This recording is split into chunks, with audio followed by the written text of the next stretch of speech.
got another gentleman,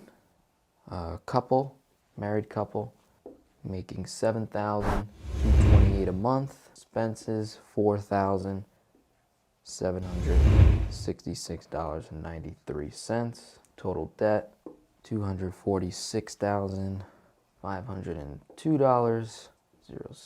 And then cash flow $2,461.07. Now this gentleman has no debt tool. Okay, so what I mean by that is doesn't have a personal line of credit, unsecured, does not have a HELOC.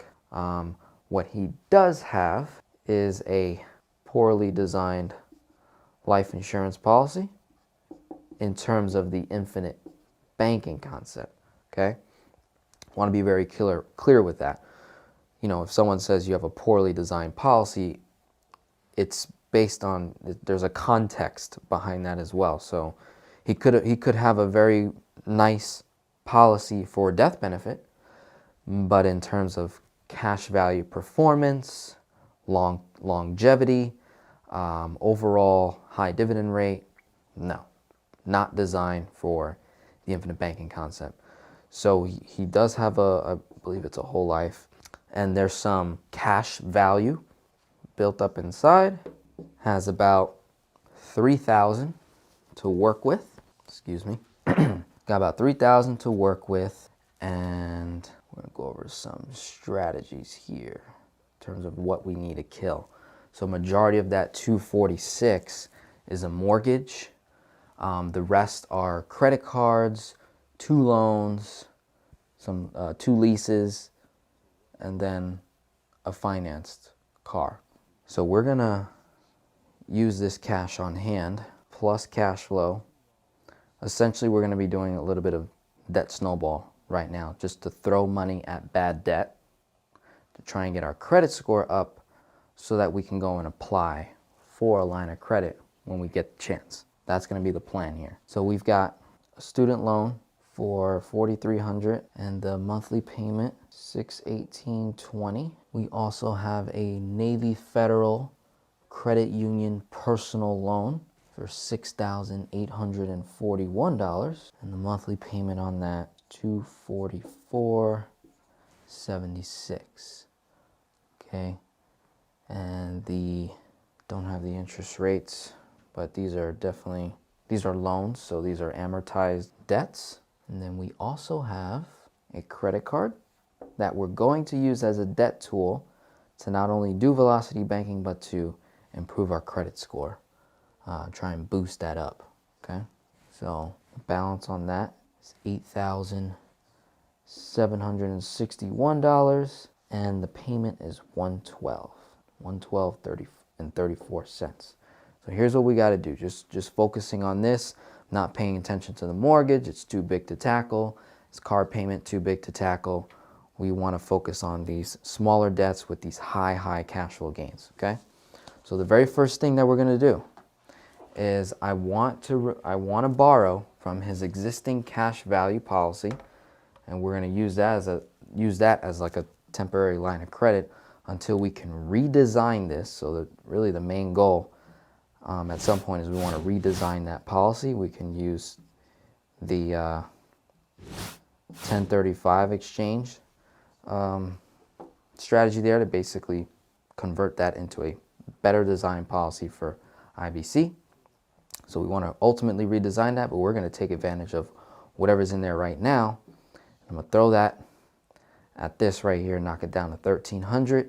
He's going to use his existing cash on hand or cash flow to make up the difference, to basically wipe that out. So we're going to get a $618 cash flow gain immediately, shifting $3,000 over here into his policy, where I can basically offset the interest there. His existing cash flow takes out the remaining debt. Next thing is I'm going to take this credit card, and this is going to be our primary temporary debt tool for right now, and we're going to try and recoup that $112.34 as well in cash flow. So far I got, after I do all these moves, For the following month, I'll have an additional $618.20 in cash flow. That $618, I'm gonna drive it into this credit card. Okay, so the 2,461.07, the 618 of new cash flow, 20 cents. The monthly payment on the credit card itself, $112.34. And then expenses that can be paid with a credit card from here. So of the $4,766.93, he has $1,044 per month of bills that can be paid with a credit card. So before I swipe the card to pay the bill, I'm gonna be dumping my income and cash flow into the credit card. How much of my income? All the cash flow, the 1044. So you add up all the numbers, you're gonna get $4,235.61. I think I did that right. So $4,235.61. So every 30 days, right? Over the course of 30 days, $4,235.61 is going to be going into that USAA credit card. That's the current credit card that he has with USAA. It's going to be going into it. So 50% of the balance of the original debt of $8,761 is going to get wiped out in 1 month, right? At the same time, I'm going to be using the same money that I used to pay down the credit card. I'm going to use that same credit card to run $1,444 of bills, right? $1,000 of bills through that credit card and pay 0 interest to do that. Okay? Now, in addition to the other money that stood in there, is also not getting charged interest. In addition to doing that, the $112.34, whatever I was getting charged in interest on $112.34 is also going to be less in interest. And what you will see from month to month is less and less of this $8,761 is going to be getting charged interest on his credit card. And I believe the interest rate on that credit card is 4%. It's very low, so I have to double check with that. But I think that is the case. I think I'm dealing with a military family here, I forget. So usually with military families, you get some really, really cool interest rates that are, you know, way below the average. So once he does this, this should take literally 2 to 3 months to pay off the credit card. Now, you're like, wait a minute, how is that possible? Well, let's do the math, right? Let's check this out. I got $8,761 of original debt minus $4,235.61, right? So the balance in the first month will be as low as $4,525.39. But then expenses come out of that credit card, which remember, I do not get charged interest on, because by the time the due date on that credit card comes, by the time the statement balance comes, he's already receiving his next paychecks for that month that would be coming up. Okay, so ultimately at the end of a 30-day period, that balance on the credit card will be $5,569.39 plus a couple dollars in interest. Okay, following month we do it again, minus $4,235.61.